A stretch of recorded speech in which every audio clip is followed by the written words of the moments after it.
Hello and welcome to the Spirit Vessel Conversation Series, Professionals, Perspectives, and Deathcare. My name is Jessica Wirtz. I'm the founder of Spirit Vessel, and we're so glad you're here with us today. The Professionals, Perspectives, and Deathcare series is centered around conversations with professionals of all types in the deathcare and emotional wellness space. These conversations aim to help bring awareness, acceptance, and normalization to the death and the grieving process. If you enjoyed these conversations, please consider sharing them on your favorite social media platform and be sure to sign up for our newsletter so that you'll be the first to know when a new conversation is released. With me today is my sister and Spirit Vessel co-founder, Amanda McClellan, and we are joined by our guest, Katey Houston. Katey Houston is a certified celebrant, licensed funeral director, and embalmer in Washington State for over a decade, and currently serves on the board of directors for the Washington State Funeral Directors Association.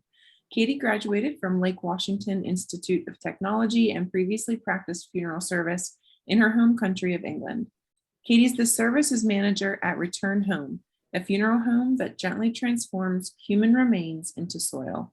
Katey is passionate about equal and easy access for everyone in every walk of life to quality, approachable death care and death education. Katey, thanks so much for being with us today. We're looking forward to this conversation. Yeah, thanks for having me. So I guess we'll just get started with asking you a little bit about your background and what brought you into this line of work. Yeah, so I went to my grandfather's funeral and it just was not a funeral that really fitted who he was as a person. And I started looking into the industry a little bit more, and I figured I might be able to do something a little bit better for other people who are going through the same thing. And that was in England at the time. And our rituals are kind of very different than they are in America, and they're very set in stone, and they don't really change per religion or anything. It kind of all goes down the same path. So I went to school over there. I became a funeral director and embalmer, and then I moved to America, and I did everything but funeral directing. I was like, I'm not going to do this. I'm going to be a dog trainer. I did all kinds of stuff, and it didn't work out because it turns out I think I'm made to be a funeral director. So I went back to school again. And in 2015, I graduated mortuary school here. And I have been a funeral director at a traditional funeral home for about 9 years. And then just last year, I transferred to Return Home. Wow, that's awesome. So many individuals that we talk to, like yourself, they just feel called to this line of work. It's just like, it just keeps returning and keeps coming up in their life, and they're just drawn back to this type of work. So how did you get in touch with Return Home and end up working there? I had heard that natural organic reduction was going to be a thing in our state, and I knew it was like the first place in the world that was going to do this. So I was super interested in it, but I wasn't getting the kind of answers that I wanted from the people that were currently in the space. And then Return Home came about, and they were able to answer all of my questions right away. And I felt confident that I could offer this service to my families at my traditional funeral home through Return Home. And then I kind of visited here a couple of times, and I was like, yeah, I'd kind of like to work here. And then it was like my home life was not matching up with my work life. Like, I'm trying to be a good steward of the earth at home, and then going to work and selling people expensive caskets and pumping them full of formaldehyde or performing cremations all day. And it just didn't really add up. So when the opportunity for a job at Return Home came, I was like, okay, I can balance my work and personal life here perfectly. So I jumped at the offer. That is awesome. So natural organic reduction, and we've also heard the term terramation out there. Yep. So are they one and the same, or is there something slightly different about the processes? So the state legally calls it natural organic reduction. Return Home calls it terramation, just because, just like we don't call cremation human incineration, we wanted like a little bit more of a palatable term that people could understand. So terra means earth, mation is the creation of, and we create earth. That is awesome. So for our listeners, would you mind telling us just a little bit about how that process works? Yeah, it's super simple, but with a lot of science behind it also. So our service is a vessel-based individual service. So we have 74 vessels that Return Home. The process takes 60 days in total. That is split into two 30-day processes. So phase 1 is when the body is placed in the vessel with an organic mixture of straw, alfalfa, and sawdust. And we lay the person in there on a bed of that, and then we put the remaining organics on top. And then that vessel sits in our front of house section for 30 days, just hooked up to our HVAC system, which allows oxygen to flow through the vessel. And then the microbes in your gut that digest your food turn you back to earth. So in that first 30 days, you're completely transformed into soil. The only thing that remains is if you have any screws or stents or hip replacements, and then some bone also.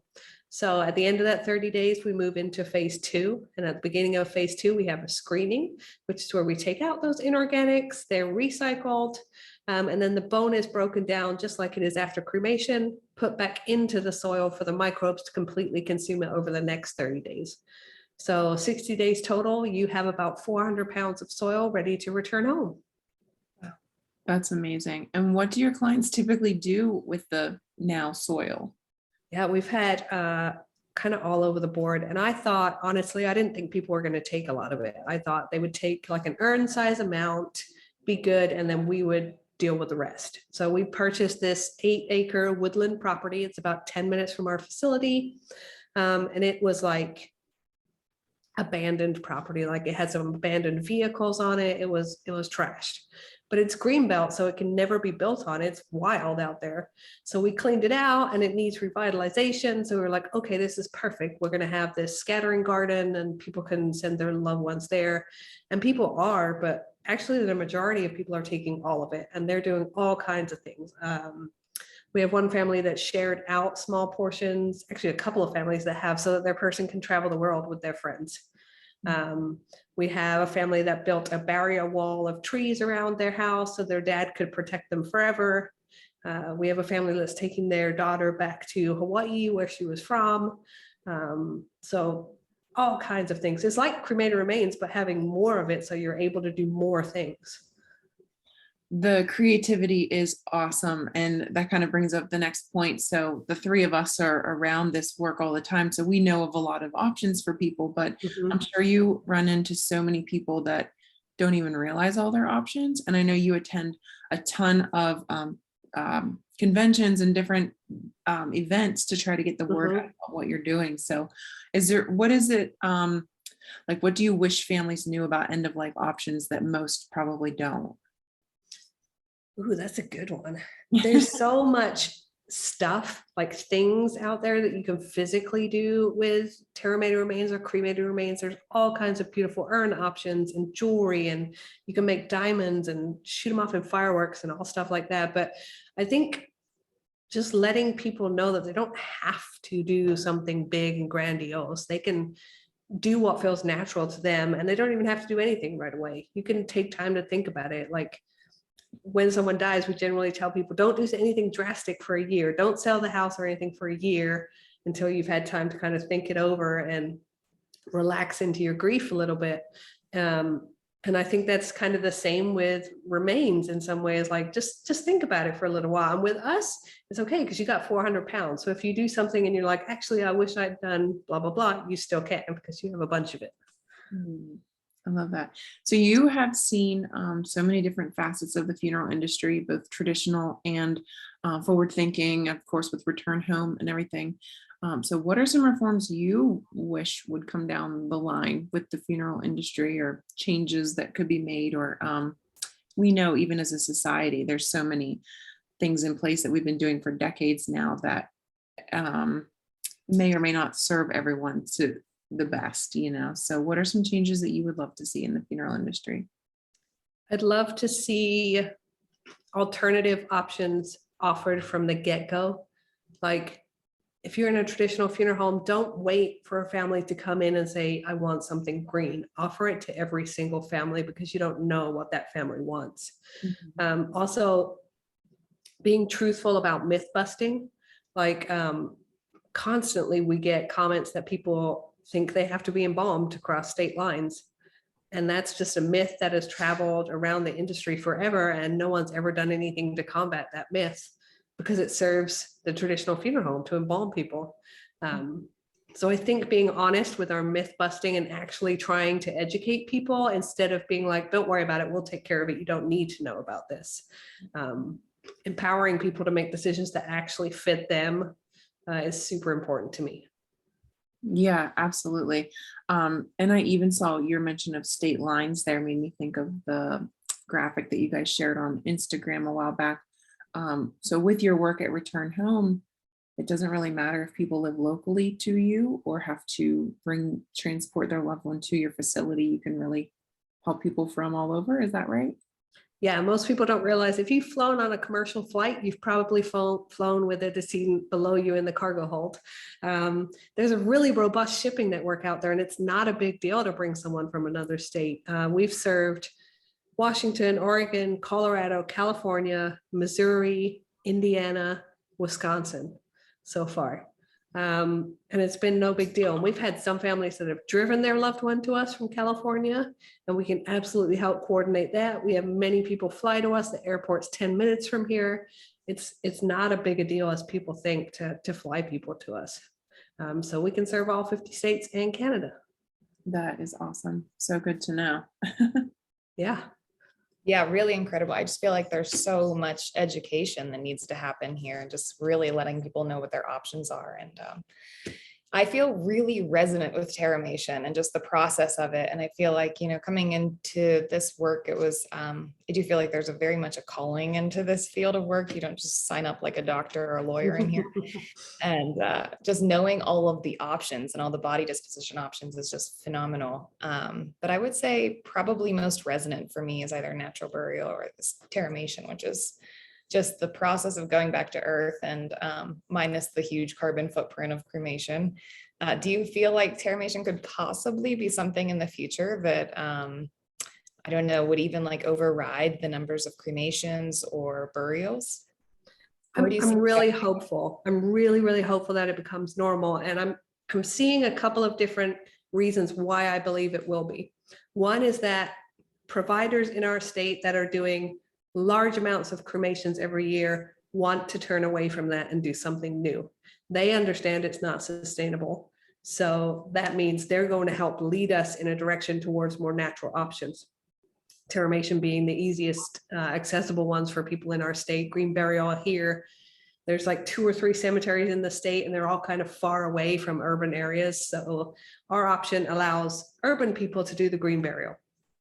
The other is that our TikTok channel popped off. It's got like 500,000 followers. And our pre-arrangements, we have people that are like 22 years old pre-arranging terramation for themselves. If that doesn't tell you that these people are looking for something better in the future, I mean, for me, that's like a shining light out there that people are grabbing hold of this and they want it. Absolutely. It does. It feels so hopeful. And I do get tingles because it just feels like we have to go in this direction. It's like we need to start educating and getting the option out there so that people understand it is an environmental impact as much as it is a death option. Yeah. And I think also when we sit down that older generation that is traditional and we truly talk them through their options, there's something innate in all of us to want to go back to the earth. Even if we've had this tradition for 10 generations of, well, we bury at this cemetery. Okay, but just think it through for a minute and think what your other options are. And then there is this something inside everyone that's like, actually, I want to be part of a place that gave me life to give it life now. Yeah, absolutely. I think of that so often. Our beliefs are really just thoughts that we have over and over and over again. It's like, if they're not challenged, we're just gonna, follow in the footsteps of what's always been. But what an incredible time to be, part of this movement, which is absolutely a movement and not just an industry. And so cool that you're at the forefront of it. And we love being part of it so much too. It just feels like, a spirit vessel and what Amanda and I are doing, we need to be reteaching ritual and ceremony back into the culture so that people can find purpose and meaning, and not just in death, but, in any spectrum of their lives. But we would say especially in death, because it's such a beautiful transition and we really are wanting people to find that meaning in it again. So really holding that place for them. Which I just think, no matter what your body disposition options are, what will always remain is the fact that we're humans and we need ritual and ceremony. And I know that you also provide this at Return Home. Can you talk a little bit about that and how you offer that to your families? Yeah, it's I think as a society we've thought up these ideas of what ceremony is, and we've come up with new ideas surrounding like you know, baby births. Just because you don't have a baptism anymore, you have something else, right? And marriages, just because you don't have a church service anymore, you have something else. And we've created these other rituals surrounding that, and then we've kind of left out death, and we're just like, yeah, you know, we don't need that. Actually, we do.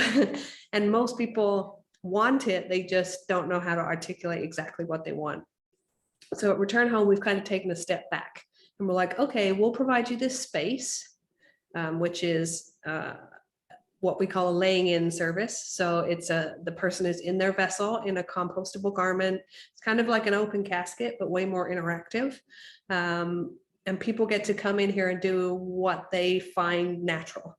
We don't set chairs out in any kind of specific way unless they ask us to. We don't have specific music playing. It'll be whatever the family wants to play. And we just kind of give them the space to do what comes naturally to them.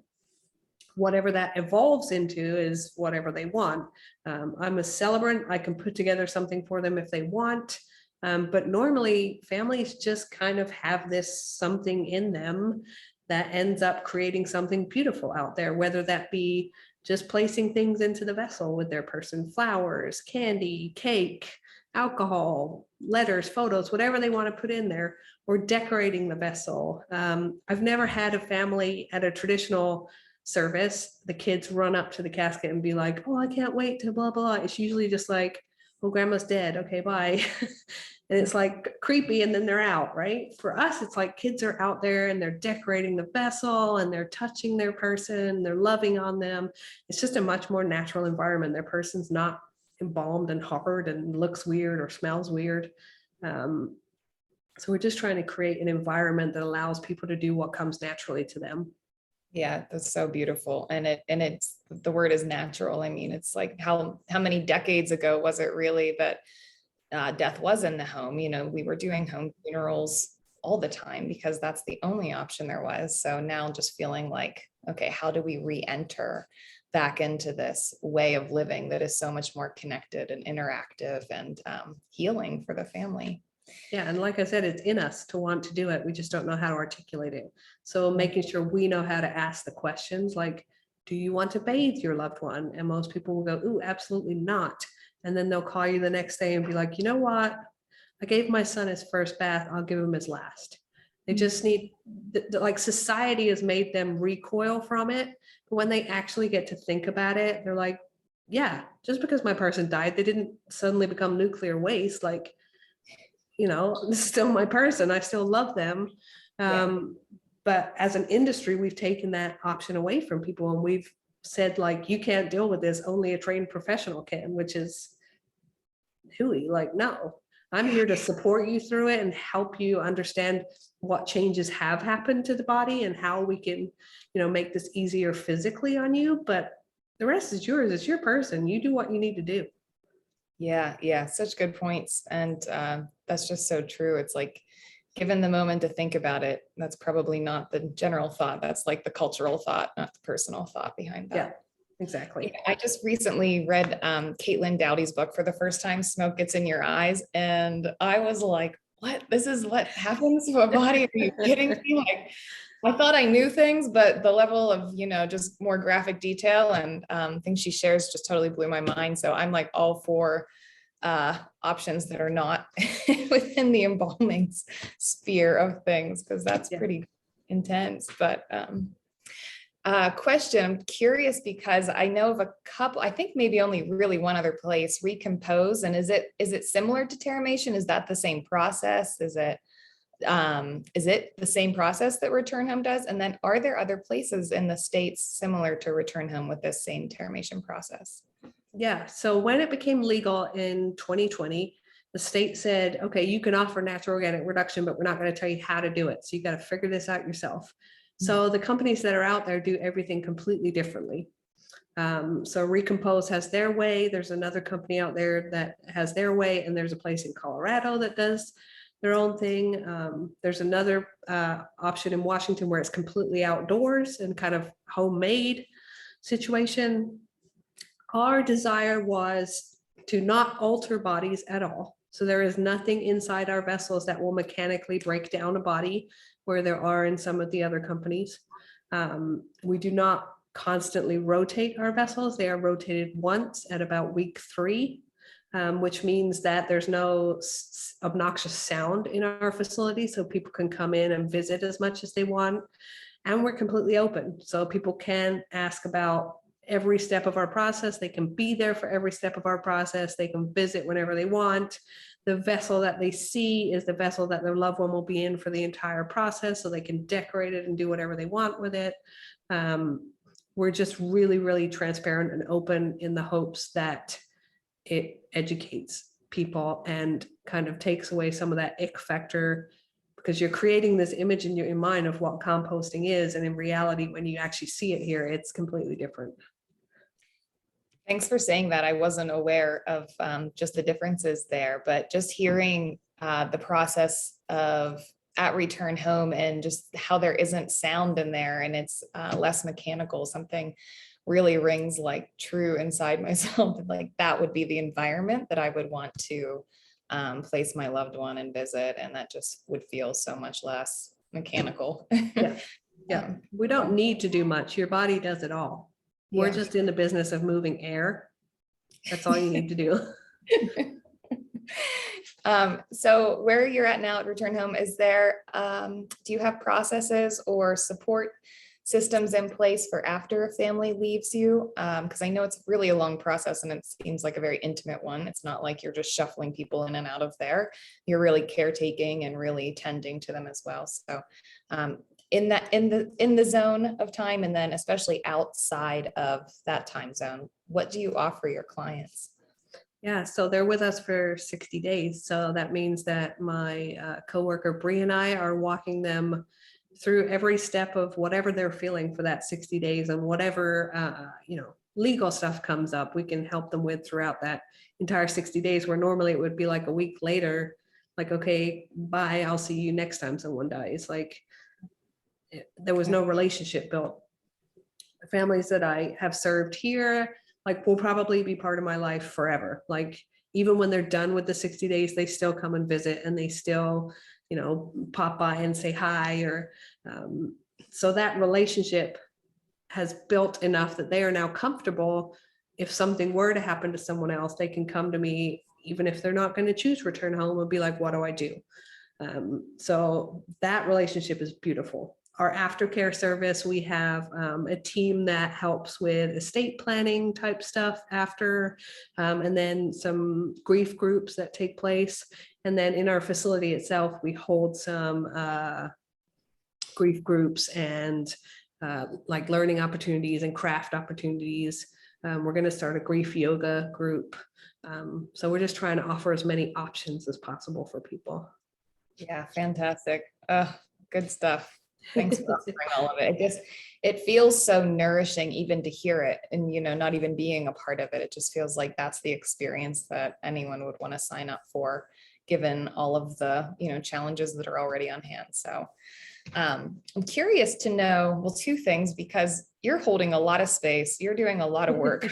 I mean, if you're really walking every family through the process, how do you take care of yourself? Like, what are your own personal rituals just to tend to yourself through holding so much emotional everything for everyone else? Yeah. I have 2 kind of thoughts on this. One is, I came from traditional funeral service. I worked through the pandemic. I took care of the first person to ever die from COVID. And the last 2 years have been awful. I was so burnt out. I went through this period where my families couldn't say goodbye to their loved one. They were saying goodbye over an iPad. They couldn't have a burial. They couldn't have a cremation. It was no family present at all. And that destroyed me. Like, that is not what a funeral director is made to do. We are not like a meat distribute. Like, that's not us. And so I was so burnt out, and that was happening at a slower pace prior to COVID, and COVID just kind of sped it up. This desire to turn over families quickly and move on to the next one was just, that's not me.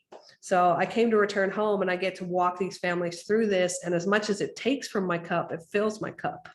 Because I now have relationships with these people, and relationships are what personally keeps me going. Because that family's seen me for the last 60 days. If they walk in and they're like, Katey, you don't look like you're feeling good today, or something like that, to have someone notice me as much as I notice them, it's a beautiful relationship that fills my heart. Also, my dog is like my biggest thing, just getting out with her. And my best friend has a dog who's my dog's best friend. Just getting out in the wild with them and disconnecting a little bit. It's a big one, but then I'll bring families along for that too. So like my work, gives me as much as it takes for me. And I've never experienced that before. It's always been, it takes more than it gives. So to be in an environment where I'm supported by the people I work with to support my families gives me back more than I could ever ask for. Yeah, that's beautiful. It just makes me think, like, with any right relationship in the world, if you're in right relationship, you're receiving as much as you're giving, and you're not when you're not getting this exchange of energy that feels like it's giving back to you while you're pouring your heart and soul into it. So right. Yeah, that hits home too. Can you tell me a little bit, just going back through your history line here now, I'm just curious, like, what was your, I guess, relationship with death growing up, or your understanding of it, or how was it modeled to you in the home? Because you seem so comfortable, and so as anyone in this field mostly is, but just to be able to hold the emotional space, the physical space, like there's such a comfort even in just, conversing with you here about it. I'm just curious, like, what was your upbringing around it? We were a big church family. So most of my death beliefs at the time surrounded, church and Jesus. And most of my funerals were very like, we go to church, we do this, then we go to the crematory, we do this. I don't know that I really had a relationship with death prior to realizing that I had family that worked in a funeral home in England. And those were the people that did my grandfather's funeral.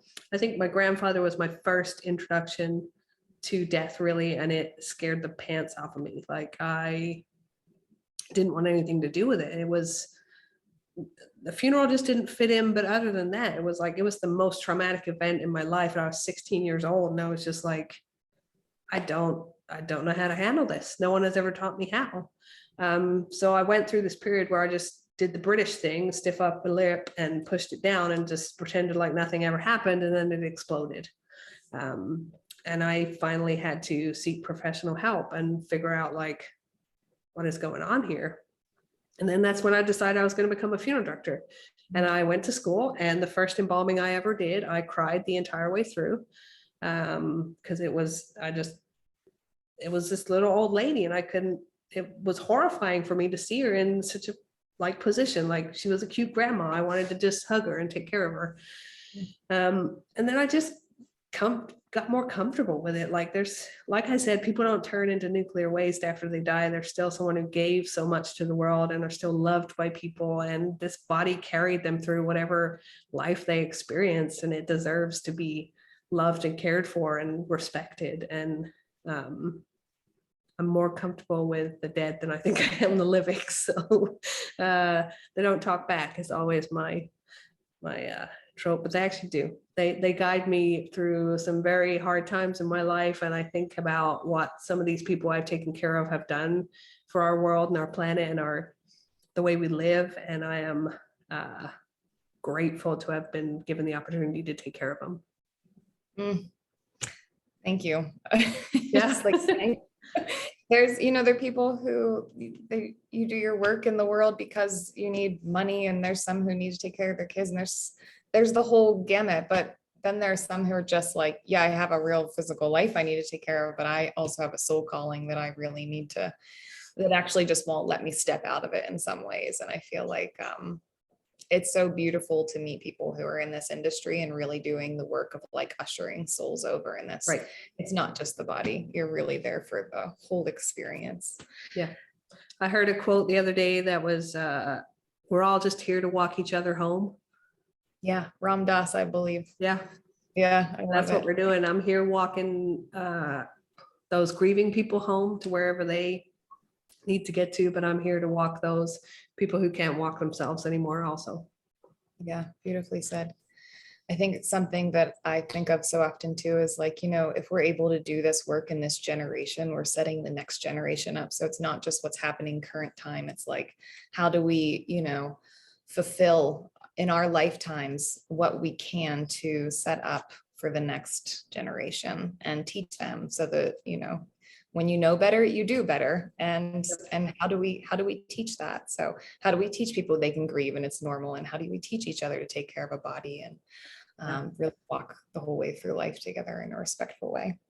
I feel like my learning experience with death has been, my mom did her best, but death wasn't part of our life. But now I'm the funeral director. And my mom comes and visits from England and she spends a month or two with me. And I get to teach her how to interact with death in a healthy way as someone who is from a generation that doesn't talk about it. And then I have my little nephews who are 2 and 5 or 2 and 4. And I'm like, their mom's also a funeral director. And we're teaching them how to healthily interact with death from such a young age. I'm interested to see how they grow up and change the world that we live in. I think our younger generation is going to teach us to die better. Yeah, I felt that. I think they are too. I'm hopeful. Tell us then something that's just really inspiring you, because I know that your work inspires you. We've been talking about that for quite a bit, but inside your work or outside of your work, just what's really inspiring you right now in your life to move forward within the industry or outside? I think the actual warm welcome that Return Home has received from the industry, which was a shock for me. I figured we'd be the outsiders that no one wants to talk to. And sure, there's those people that are, feel that way, but we've actually been embraced by the industry really hard. And it has been amazing because those were my people before, right? Like I'm still a funeral director, and to the thought of not being part of that group of people anymore and not being able to have conversations with them to open their minds a little bit was a little scary for me, but they actually welcomed us with open arms, and I'm super grateful for that. And then in my personal life, my mom is always my inspiration. She has MS and stiff person syndrome. She spent about 10 years of my childhood bedbound. She is now up and able to walk a little bit, but she uses a wheelchair. But every day that she is alive and with us is a day that inspires me to get up and get my shit together and do my thing. That's gorgeous. Wow. What a woman, what a mother. And She is a model. Yeah. Beautiful. Well, we are so thrilled to have you here today, and thanks for coming on to chat with us. Is there anything else you'd like to share in this interview with any guests before we start to close? Just thank you so much for having us. Follow us on our socials, Return Home NOR on TikTok. We're just trying to educate people out there, send it to someone who you might. I think death phobia is a big thing that I've come up against recently. Like that's a big thing out there that I didn't know about, and our TikTok is apparently helping people to get over that. So that's awesome. Totally. Okay, cool. So it's returnhome.com. Returnhome.com is our website, and then TikTok, Return Home NOR. Okay, great. We'll make sure to put that in the notes, and we'll send everyone to you because the work you're doing is absolutely incredible. Awesome. Thanks so much for chatting with us today. And absolutely. Yeah, thanks, Katey. This is wonderful. I can't wait till this conversation goes live. It's going to be so beneficial to so many. I love it. Thank you. So as a reminder to our listeners, if you enjoyed today's conversation, please share it on your favorite social media platform, and be sure to sign up for our newsletter at spiritvessel.com/newsletter so that you'll be one of the first to know when a new conversation is released.